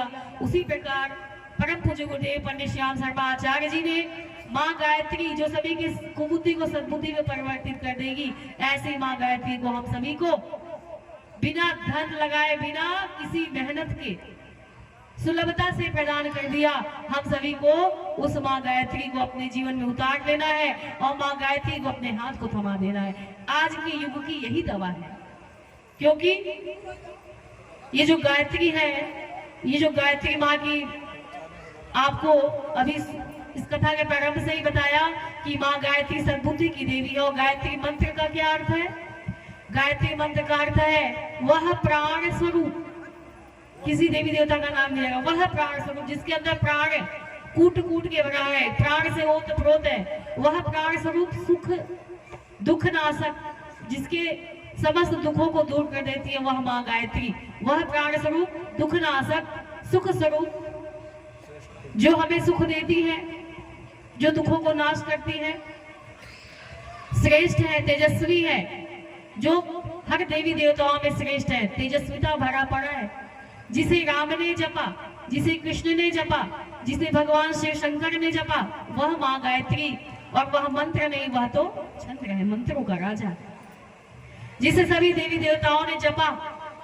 और आज के समय में अपने कुबुद्धि को सद्बुद्धि में परिवर्तित करने के लिए, सद्बुद्धि को प्रकृष्ट बुद्धि में परिवर्तित करने के लिए इस युग की यही दवा है, जिसका नाम है गायत्री। आप जिसकी भी पूजा करते हैं कीजिए, मना नहीं किया गया।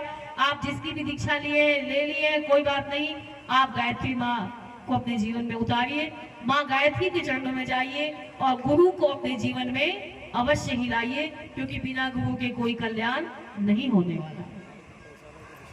नारद जी ने देख लिया 2 प्रसंग, भगवान का नाम तो ले गए, भगवान का संकीर्तन भी कर रहे हैं, भगवान ने जो किया उसका गुणगान भी कर रहे हैं, लेकिन भगवान की बताए गए मार्गों पे नहीं चल रहे, भगवान के बताए गए सूत्रों को अपने जीवन में नहीं उतार रहे।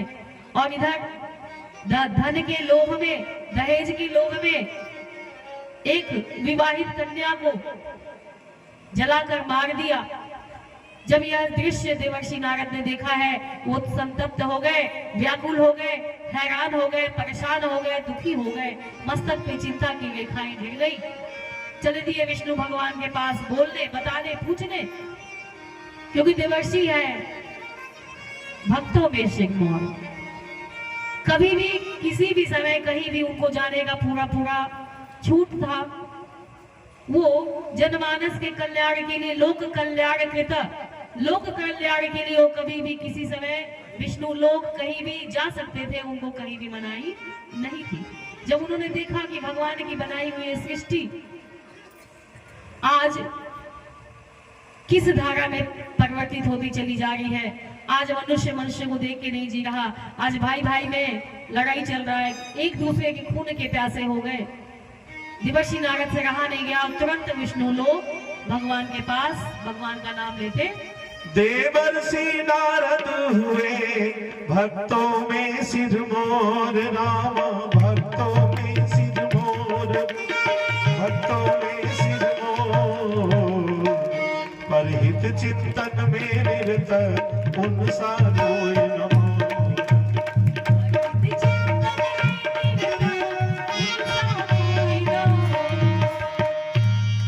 निज स्वार्थ सुखों की चिंता तजबे परहित चिंतन करते थे वे परहित चिंतन करते थे। और सब भक्तों को सन्मार्ग दिखा, सब भक्तों को सन्मार्ग दिखा, उनकी पीड़ा को हरते थे।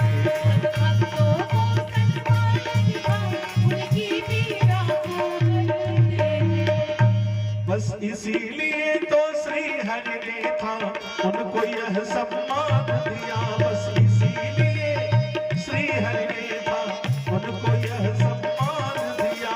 क्या? जब चाहे पहुँचे वैकुंठ धाम, जब चाहे पहुँचे विष्णु धाम, उनको वंचित वरदान दिया। जब चाहे पहुँचे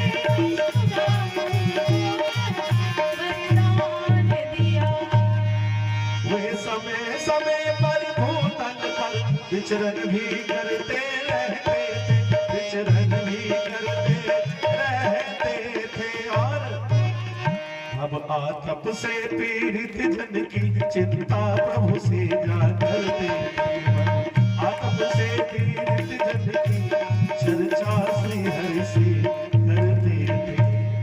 दुखी है नारद जी, उनके मन में एक दिन आया एक विचार, दुखी दरिद्री मनुज का कैसे हो उद्धार। बोले भक्त वत्सल भगवान की। बस इतना ही सहज है। थक गए आप लोग को तो बस बैठ के सुनना है। यह विचार कर देवर्षि पहुँचे वैकुंठ धाम, श्री नारायण को किया श्रद्धा सहित प्रणाम, श्री नारायण को किया श्रद्धा सहित प्रणाम। हंस कर पूछे तब श्री हरि ने, कहिए ऋषि कैसे आए, कहिए ऋषि कैसे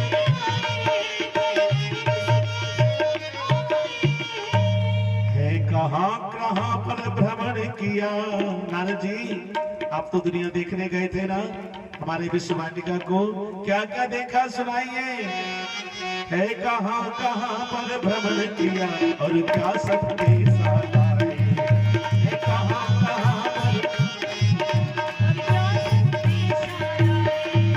नारद जी दुखी है, चिंतित है, भगवान कह रहे हैं कारण जो भी हो प्रकट करे, यात्रा के कष्ट उठाने का। यात्रा में बहुत कष्ट हुए होंगे आपके, यात्रा में कोई भी जाता है तो कष्ट होता ही है। कारण जो भी हो प्रकट करे, यात्रा के कष्ट उठाने का, यात्रा के कष्ट उठाने का। नारद जी कहिए अब क्या कुछ काम पड़ा, कहिए अब क्या कुछ काम पड़ा, वैकुंठ लोक में आने का। कहिए अब क्या कुछ नारद जी का मुंह लटका हुआ है।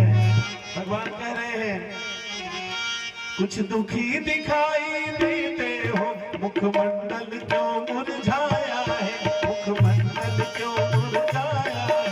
नारद जी क्या कहीं स्वयंवर है फिर से, क्या कहीं स्वयंवर है फिर से, शादी को मन ललचाया, क्या कहीं स्वयंवर है फिर से, शादी को मन ललचाया।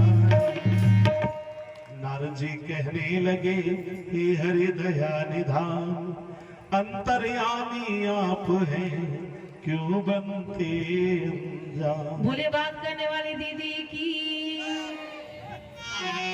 अभी कोई असर नहीं हुआ है। इधर जय भी हो गया, चल रहा है कहानी। अरे काहे खातिर छोड़ लो ए महीना घरवा द्वारवा। ओहो, बोली गायत्री मैया की। बहुत ही विशेष प्रसंग चल रहा है, मीटिंग। कौन कथा होता अरे है? कथा होता, होली में कौन साड़ी पहनेगा? तोहार पापड़ बनल कि ना दीदी? तोहार चिप्सवा कटाई कि नहीं अभी तक? ये सब होली भी तो नजदीक आ गई बा ना। अब दिन में लोग कलश उठाई, लास्ट के दिन तो ऐसे ही चल गई। आजो शाम में कथा, कल हवन में बा। अरे बाप रे, हमारे तो चिप्स ना कटाई बा, बड़ी भारी चिंता के बाद। दुनिया की बातें, घर द्वार की बातें तो जिंदगी भर करनी है। आज हम लोग यहाँ आए हैं गुरुदेव के संदेशवाहक के रूप में, डाकिया के रूप में। और डाकिया क्या लेके आता है? चिट्ठी लेके आता है। तो गुरुदेव की बताई हुई चिट्ठी को हम लोग यहाँ, जो गुरुदेव ने लिख के दिया है, उसको आपके सामने पढ़ रहे हैं। हम लोग कुछ बता नहीं क्या अलग से, बस गुरुदेव ने जो लिखा है उसको हम लोग आपको बता रहे हैं। तो आप लोग शांत चित्त होकर मन को यहीं पर रखकर सुनिए। फिर बस जब गाड़ी आगे निकल जाएगी तो फिर आप कहेंगे दीदी फिर से बताइए, नहीं समझ में आया। तो गाड़ी आगे बढ़ने के बाद पीछे नहीं जाती। देवर्षि नारद दुखी हो गए, परेशान हो गए, तब भगवान विष्णु के धाम पहुंचे। क्यों पहुंचे? ये जानने के लिए कि भाई आज मनुष्य बहुत आगे बढ़ गया, विज्ञान भी बहुत चमत्कार कर दिया, लेकिन मनुष्य ये कर क्या रहा है? मनुष्य की बुद्धि को क्या हो गया? मति तो मारी गई। लोक कल्याण कृता धर्म धारण सब प्रसार प्रतियायावरो मान्यो देवर्षि ऋषि सत्तमः अव्याहत गतिं प्राप गन्तुं विष्णु पदं सदा नारदो ज्ञान चर्चार्थं स्थित्वा वैकुंठ सन्निधौ। लोक कल्याण के लिए संलग्न, लोक कल्याण की जिज्ञासा मन में लिए हुए, लोक का कल्याण कैसे हो, सृष्टि में रहने वाले प्यारी मात्र जीव मात्र का कल्याण कैसे हो, भगवान की बनाई हुई सृष्टि का कल्याण कैसे हो, यह फुलवारी यथावत रहे, इस सृष्टि का विनाश ना हो, इसके लिए भगवान के पास देवर्षि नारद जब पहुंचते हैं, पहुंचने से पहले मार्ग में उन्हें दो देवदूत मिले। जब भगवान का नाम लेते, संकीर्तन करते, देवर्षि नारद जा रहे हैं विष्णु धाम, बैकुंठ धाम। नारायण नारायण भजमन नारायण नारायण नारायण नारायण। सब लोग मिलके गान चले। श्रीमन नारायण नारायण नारायण श्रीमन नारायण नारायण नारायण श्रीमन नारायण नारायण नारायण लक्ष्मी नारायण नारायण लक्ष्मी नारायण नारायण नारायण लक्ष्मी नारायण नारायण नारायण नारायण नारायण का संकीर्तन करते भगवान के विष्णु लोक को देवर्षि नारद चल दिए हैं। और जैसे ही कुछ पढ़े थे, कुछ रास्ते में पहुंचे हैं, कुछ दूरी तय किया कि एक देवदूत उधर से चला आ रहा है, जिसके हाथ में लंबा सा लिस्ट है, पर्ची है। देवर्षि नारद ने उस देवदूत को देखा कि वो बड़े मस्ती में झूमता हुआ चला आ रहा है। देवर्षि नारद ने बोला कि भाई रुको, कहाँ चले जा रहे हो भाई, इतनी जल्दी जल्दी तेजी में हो? देवदूत ने कहा हाँ देवर्षि नारद, मैं थोड़ा आज जल्दी में हूँ, बताइए कैसे आपने रोका मुझे? देवर्षि नारद ने कहा भाई तुम कहाँ जा रहे हो? उस देवदूत ने कहा हम धरती लोक को जा रहे हैं। अच्छा तुम्हारे हाथ में क्या है? उस देवदूत ने कहा हमारे हाथ में ये पर्ची है।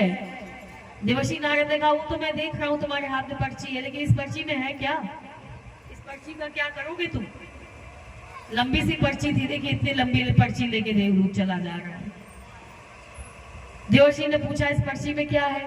देवदूत ने कहा इस पर्ची में उन लोगों का नाम है जो भगवान को भजते हैं, जो भगवान की पूजा करते हैं, भगवान का नाम लेते हैं।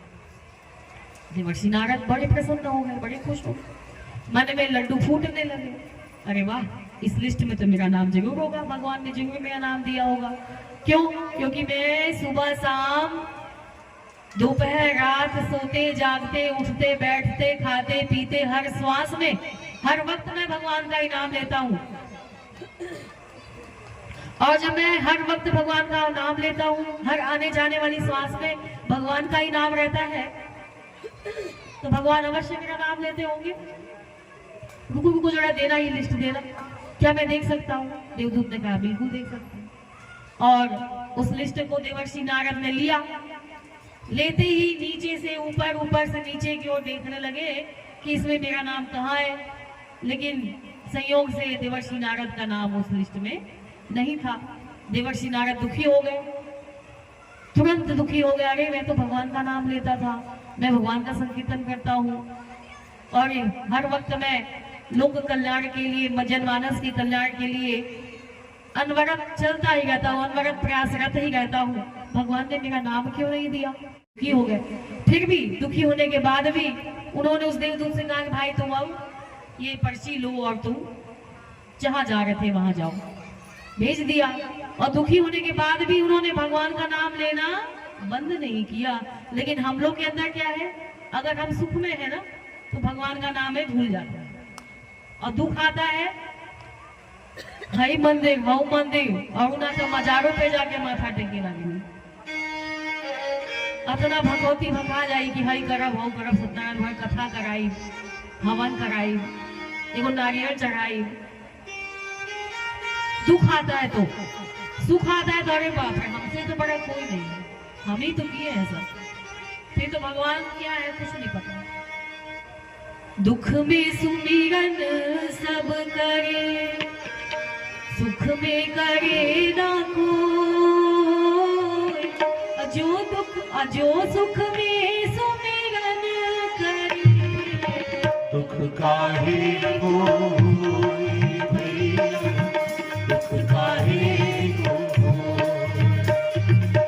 यदि हम भगवान का नाम सुख में भी लेने लगे, और सुख और दुख क्या है, ये तो दोनों एक सिक्के के पहलू हैं।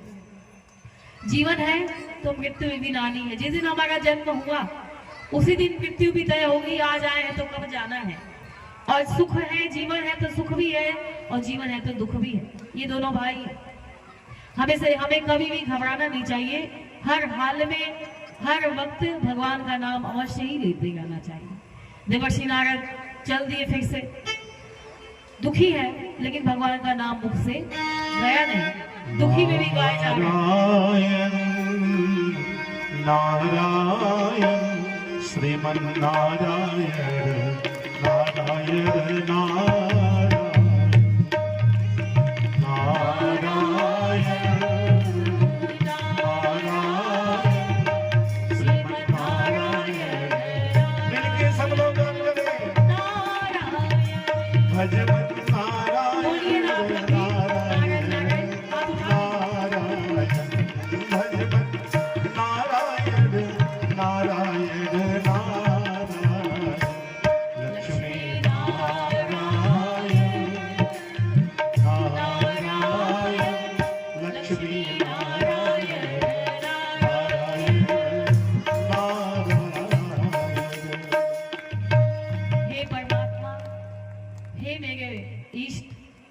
यह प्राण निकले तब तक मेरे मुख से तुम्हारा नाम मैं ऐसे ही जपता रहूं, लेता रहूं जब तक इस शरीर में प्राण हो, क्योंकि सुख और दुख तुमने ही दिया, जीवन और मृत्यु तुम ही देते हो। इसलिए किस बात का अहंकार, कोई इस धरती पर अमर होके नहीं आया, कोई इस धरती पर सदा सर्वदा के लिए नहीं आया। आज आए हैं तो कल जाना ही है। आया है सो जाएगा राजा रंग फकीर, कोई सिंहासन चढ़ चला, कोई जाए बधे जात।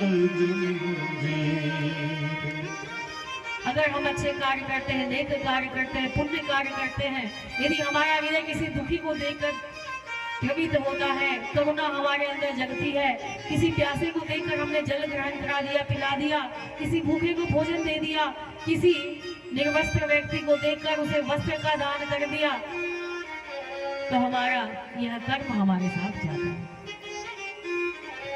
और देखकर भी मुख को मोड़ लिया।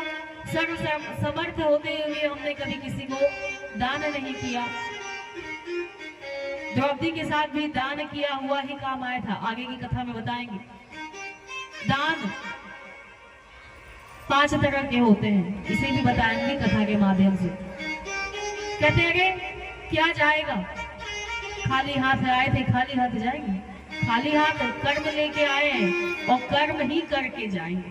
जो हमने नेक कर्म किया, हृदय तुम्हारा पिघल न पाया जब देखा दुखियारा, हृदय हमारा पिघल न पाया जब देखा दुखियारा, इसी पंथ भूले इसी पंथ भूले में हमसे पाया नहीं सहारा, सूखी है करुणा की धारा, और सूखी है करुणा की धारा, सूखी है करुणा की धारा, की है करुणा की धारा। कैसे आएंगे भगवान, कैसे आएंगे श्री राम, हमने आंगन नहीं बुहारा, कैसे आएंगे भगवान, कैसे आएंगे भगवान। हृदय में करुणा की धार सूखी है, किसी द्रवित को देखकर हमारा यह हृदय पिघला नहीं तो हमारे मनुष्य के जन्म पर धिक्कार है। मनुष्य ही मनुष्य का मदद कर सकता है, मनुष्य ही मनुष्य को देखकर उसके हर दुख को सुख में परिवर्तित कर सकता है। देवर्षि नारद फिर से आगे बढ़े, भगवान का नाम लेते, मन में दुख है, संतप्त है कि मैं तो हर समय भगवान का नाम लेता हूँ, भगवान का गान करता हूँ, संकीर्तन करता हूँ, लेकिन फिर भी भगवान ने मेरा नाम इस लिस्ट में नहीं दिया। कोई बात नहीं, हो सकता है भगवान को जो अच्छा लगेगा भगवान वही करेगा। होता वही है जो हमारे लिए उचित होता है, निर्णय सही होता है, लेकिन हमें वो अच्छा नहीं लगता क्योंकि हमारे मन का नहीं होता है। आगे जब बढ़े हैं देवर्षि नारद तो एक और देवदूत आता मिला। देवर्षि नारद ने कहा कि भाई रुको रुको, भाई तुम कहाँ जा रहे हो? उस देवदूत ने कहा भाई देवर्षि देवऋषि मैं धरती लोक को जा रहा हूँ। देवर्षि नारद ने कहा कि वो तो सही, लेकिन तुम्हारे हाथ में ये क्या है? उस देवदूत ने कहा हमारे हाथ में ये लिस्ट है। अच्छा, तुम्हारे हाथ में भी लिस्ट है? तुम्हारे हाथ में कैसा लिस्ट है? देवदूत ने कहा हमारे हाथ में वो लिस्ट है जिसमें भगवान स्वयं भक्तों को भजते हैं। पहले लिस्ट में था भक्तों का नाम जो भगवान को भजते थे, लेकिन इस दूसरी लिस्ट में उनका नाम है जिसको भगवान स्वयं भजते हैं। तो भगवान स्वयं क्यों भजेंगे किसी को? यदि किसी दुखी को देखकर हमारा हृदय द्रवित नहीं हुआ, किसी प्यासे को हमने जल नहीं पिलाया, किसी भूखे को भोजन नहीं कराया, कोई फटा चिटा कपड़ा पहन के चले जाएगा और मेरा साड़ी अलमारी से भरा पड़ा। अब घर में ननद लोग आई है तो भाभी जी लोग तुरंत अलमारी बंद करने लगे, कहीं हमारी ननदिया आ गई देख ली तो बड़ी का साड़ियाँ ले ली। अरे जितना अच्छा साड़ी आप दे दोगे ना उससे 4 गुना अच्छा तुमको भगवान दे देंगे। दान तो करो, खुले दिल के बनो ना, देखो भगवान तुमको भरते हैं कि नहीं। ये प्रैक्टिकल है, किया हुआ है। भगवान खुश हो गए। देवर्षि नारद बोले जा दिखाना चढ़ा। भगवान में देवर्षि नारद के मन में एक आशा की किरण जगी, शायद इसमें मेरा नाम हो। तुरंत देवदूत से बोला क्या मैं लिस्ट देख सकता हूँ? देवदूत ने कहा महाराज आप कैसी बातें करते हैं, आप आज्ञा दीजिए। देवर्षि नारद ने कहा मुझे ये लिस्ट दिखा दो, मुझे दे दो जरा, मुझे देखना है। देवदूत ने तुरंत थमाया। इस बार देवर्षि नारद डर गए थे, आगे से नहीं, इस बार पीछे पन्ना पलट लिया और पीछे से नीचे की ऊपर गए, देखते हुए कहीं नाम नहीं दिखा। अब घबराते हुए, डरते हुए, सहमते हुए आगे पन्ना पलटा है, फिर से नीचे से ऊपर की ओर गए और इस बार जब नीचे से ऊपर की ओर गए तो सबसे आगे पन्ने में भगवान ने देवर्षि नारद का नाम लिया है और लिखा है देवर्षि नारद हुए भक्तों में सिरमौर, भक्तों में सिरमौर रामा, भक्तों में सिरमौर। चिंतन में निरतर उनसा कोई न हो, चिंतन में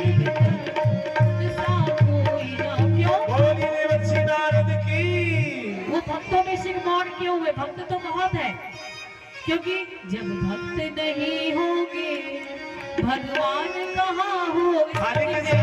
इस मंदिर में यदि कोई ना जाए तो भगवान को पूजा कौन करेगा, प्रसाद कौन चढ़ाएगा। तो जब तक भक्त नहीं होंगे भगवान नहीं होते। इसलिए जब भक्त नहीं होंगे भगवान कहाँ होगा। जब भक्त नहीं होंगे भगवान कहाँ होगा। जब भक्त नहीं होंगे भगवान कहाँ होगा। जब भक्त नहीं होंगे भगवान कहाँ होगा। भगवान कहाँ होगा। और तेरी मेरी समस्या का, जय हो। तेरी मेरी समस्या का समाधान कहाँ होगा। तेरी मेरी समस्या का समाधान कहाँ होगा। बोली देवर्षि नारद की। नारद जी उछल पड़े। नारद जी ने अपना नाम देखा, इतने प्रसन्न हो गए, इतने प्रसन्न, क्योंकि प्रसन्नता का ठिकाना नहीं। क्योंकि अब भगवान ने उनका नाम क्यों लिखा भक्तों में। भगवान स्वयं देवर्षि नारद को बचते हैं, क्योंकि लोक कल्याण की, हमेशा लोक कल्याण की चिंता उनके मन में रहती थी। हमेशा वो दूसरों के लिए जीते थे, एक घड़ी से ज्यादा कहीं टिकते नहीं थे। जितना देर एक गाय को दूधने में समय लगता है ना, उतने से ज्यादा समय कहीं वो टिकते नहीं थे। और दूसरा क्या था, धर्म धारणा सब प्रसार कर, धर्म की स्थापना के लिए, धर्म की स्थापना कैसे हो, हमारा धर्म की रक्षा कैसे हो, इसके लिए संलग्न रहा करते थे। इसलिए भगवान विष्णु उन्हें ध्याते थे। व्रतियाया वर, अपने व्रत को पूरा करने के लिए कभी भी किसी समय कहीं भी भगवान के धाम, विष्णु जी के धाम चले जाया करते थे। इसलिए भगवान ने उन्हें भक्तों में सिंह मौर्य का स्थान प्रदान किया। और देवर्षि नारद, नारद मुनि कैसे बने, उनका जन्म नारद का कैसे हुआ, उन्होंने कौन सा कर्म किया कि वो देवर्षि नारद बने, उनका पूर्व जन्म की कथा को कल कथा के माध्यम से सुनाएंगे। उन्होंने कौन सा काम किया था कि उन्हें यह वरदान मिल गया कि वो राम को भी सलाह देते थे, कंस को भी सलाह देते थे, और कृष्ण को भी बताते थे कि तुम कंस के साथ कैसे लड़ो, और कंस को भी बताते थे कि देवकी का कौन सी संतान तुम्हारी काल बन के आई है। तो देवर्षि नारद भक्तों में सिंह मौर्य थे। नारायण नारायण श्रीमन्नारायण नारायण नारायण। बोलेंगे नारायण नारायण श्रीमन्नारायण नारायण नारायण। लक्ष्मी नारायण नारायण नारायण। लक्ष्मी नारायण नारायण नारायण। सत्य नारायण नारायण। सत्य नारायण नारायण नारायण। सत्य नारायण नारायण नारायण। देवर्षि नारद खुश हो गए, प्रसन्न हो गए, झूमते हुए फिर से भगवान के पास जब पहुंचे हैं, माता लक्ष्मी ने झरोके से देखा, खिड़की से देखा है कि देवर्षि नारद आ रहे हैं। क्योंकि वो भगवान का संकीर्तन करते थे, झाल बजाते रहते थे ना, तो उनकी आवाज को सुनकर माता लक्ष्मी पहचान गई कि देवर्षि नारद आ गए। भगवान विष्णु को देवर्षि मैया लक्ष्मी ने जगाया, प्रभु जागिए, देवर्षि नारद आपसे मिलने आए हैं। भगवान विष्णु उठे, जगे, देवर्षि नारद को महल में प्रवेश कराकर बिठाया है, उच्च स्थान दिया है, जलपान आदि कराया है। और जलपान कराने के बाद भगवान विष्णु ने देवर्षि नारद के मस्तक पे वह पड़ी हुई चिंता की रेखाओं को देखा, घिरी हुई चिंता की रेखाओं को देखा, और पूछा, देवर्षि क्या बात है, आज बड़े आप दुखी दिखाई दे रहे हैं, क्या बात है, यहाँ आने का क्या कष्ट हुआ, क्या प्रयोजन हुआ जो आप आज विष्णु धाम आए हैं। देवर्षि नारद ने हंसते हुए कहा, प्रभु आप तो सर्वव्यापी हैं, आप सब कुछ जानने वाले हैं, आप अंतर्यामी हैं। अंतर्यामी होने के बाद भी आप पूछ रहे हैं कि मैं यहाँ क्यों आया हूँ। अपनी चिंताओं को व्यक्त किया, बताया। अब देवर्षि नारद ने सारी बातों को बता दिया, मैं क्यों आया हूँ। और भगवान विष्णु ने कहा क्या करना है फिर मनुष्य को। कहा हरि ने है मुनिवर, यह मेरे मन की बात कही है। आरती की तैयारी करेंगे। फिर कहा हरि ने है मुनिवर, यह मेरे मन की बात कही है, मेरे मन की बात कही। तुम सचमुच भक्त शिरोमणि हो, इसमें संशय जरा नहीं। तुम सचमुच भक्त शिरोमणि हो, इसमें संशय। भगवान कह रहे हैं, पर आज मनुज पर जो संकट है, उसने उसे स्वयं बुलाया है। सब लोग खड़े हो जाएंगे आरती के लिए। उसने उसे स्वयं बुलाया है, उसने उसे स्वयं बुलाया है। बनकर अदूरदर्शी उसने निज गरिमा को विसराया है। बनकर अदूरदर्शी उसने निज गरिमा को विसराया है। जो नहीं सोचने योग्य अरे, उस पर चिंतन चलता रहता, उस पर चिंतन चलता रहता। बस इसीलिए तो मानव की बुद्धि भ्रष्ट बनता रहता। बस इसीलिए तो मानव का बुद्धि भ्रष्ट बनता रहता। चिंतन से बढ़ती चाह गलत, जो गलत काम करवाती है, जो गलत काम करवाती है, जो गलत काम। जब कर्म भोग बन कर नसते, जब कर्म भोग बन कर नसते, तब बात समझ में आती है। जब कर्म भोग बन कर नसते, तब बात समझ में आती है। नारायण नारायण श्रीमन्नारायण। जय हो नारायण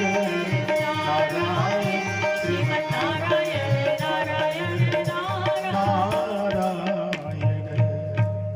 बोले पावन प्रज्ञा पुराण की, भक्त वत्सल भगवान की, शंकर भगवान की, परम पूज्य गुरुदेव की, गायत्री माता की। बोल वृंदावन बिहार।